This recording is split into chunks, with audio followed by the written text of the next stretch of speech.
هذه الأخت مريم تقول لدي سؤال. أنا سمعت قناة صفا الفضائية. قناة صفا الفضائية أولا أنا أشجع قناة صفا، رأيت بعض برامجها ورأيت ما حكتهم.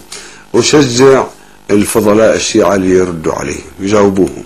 هؤلاء يهربون من النقاش كلهم، حتى كبار مشايخهم جاوبوهم، اتصلوا بالتليفون وناقشوهم، وحتى لو ما أعطوكم مجال تكشفونهم. فالذي أرجوه أنه أي واحد يكون له مجال من مثقفي الشيعة من فضلاء الشيعة لم يطرحون مفاهيم غلط، أنه أنتم أجيبوا على هذه القناة.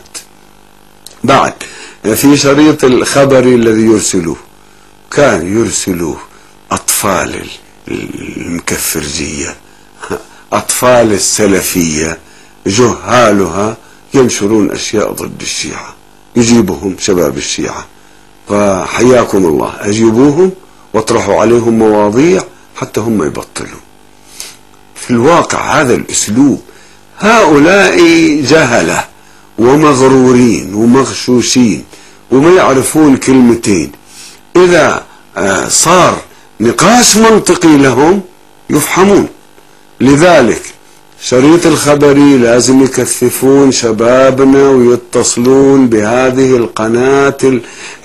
القناة الأموية المجسمة المكفرة.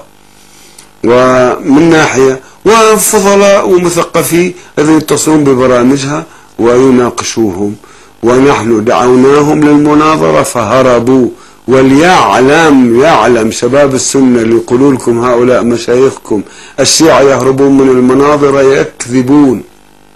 هذه غرف البالتوك وهذه الفضائيات.